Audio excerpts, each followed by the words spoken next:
And breaking news coming in connection with the Agusta Westland case, where the alleged middleman and the key accused, Christian Michel, has now moved Supreme Court seeking his immediate release from jail. Christian Michel says that his judicial custody is illegal and is violative of his right to life. This also comes 2 weeks after a court in Delhi also rejected his similar plea. Harish, our legal editor, is joining us live. The alleged middleman, the key accused in the Agusta Westland case, Christian Michel, now moving the Supreme Court. Multiple times he's gone to the court saying that he has, in fact, stayed his period of incarceration in jail and now he should be released. What more do we know about his plea, Harish? Yes, that's right. Remember, he was extradited to India in December 5, 2018. A big development in Agusta Westland case, as you rightly put, accused British citizen Christian Michel has moved Supreme Court and is seeking an immediate release from jail.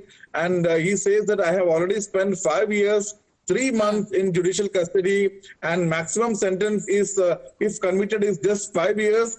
Probe is still on, right, and trial is not started yet. This judicial custody is illegal and violative of right to life. And Supreme Court will tomorrow hear this petition. And as per the prayer, it says issue direction declaring that the continuation of detention is in judicial custody is illegal and violative of Article 21 of the Constitution. Number 2, issue declaration that the petitioner shall be released since he has completed the maximum sentence which can be awarded to the petitioner under the law. Please stay with us. We also have Aditi joining us from the newsroom, getting us details of that plea that has been filed by Christian Michel in connection with his incarceration, as he claims.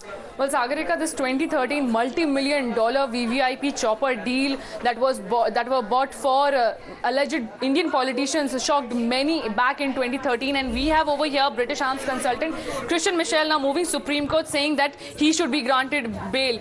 That the instant writ petition is being preferred by the petitioner under Article 32 of the Constitution of India, seeking an order direction declaring that the continuation of detention of the petitioner in the judicial custody is illegal and violative of Article 21 of the Constitution of India, since he has completed the maximum sentence. Then if I can go over to page number 41, where there are details that how many choppers were bought. There also it states that how this deal was conducted and why the deportation and detention, the illegal detention and deportation and custody of the applicant was assailed by the applicant before the United Nations Human Rights Council Working Group on Arbitrary Detention. Then he goes on to declare how the charge sheet also filed by the CBI dated 17/9/2020 has also not established any specific allegation against the applicant regarding the sections 420 or 120B. Hence, he is seeking a bail. All right, let's go back to Harish once again. Harish, Christian Michel, this is not the first time, even earlier had approached a court in Delhi with a similar plea. When it comes to the ED and CBI, what are they saying, Harish?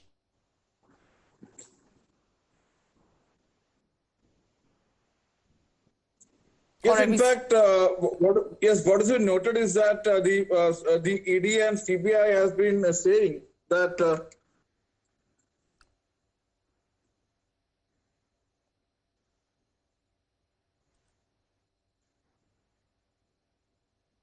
all right, Harish, yes, please go ahead. Yes, that's right. In fact, Michel's lawyer has cited, in fact, the CBI and ED has been opposing his bail, saying that he is a foreign national and he's a flight risk, and also that the investigation is going on and he might be needed for custodial interrogation. And CBI and ED has been consistently opposing his petitioner. He also says that there are other Michel cannot claim that he has already spent maximum sentence, and even half of it, saying that there are other provisions, there are other sections under which he has been booked for forgery, for which the maximum term is life imprisonment. And so big development there, Harish, big development coming in the Agusta Westland case. A scam broken here on Times Now. Now the middleman who was extradited in the year 2018 is moving Supreme Court, claiming that he has stayed enough in jail because no charges have been made out against him. We'll watch out for those developments. Let's move on to another story that's coming in now. Just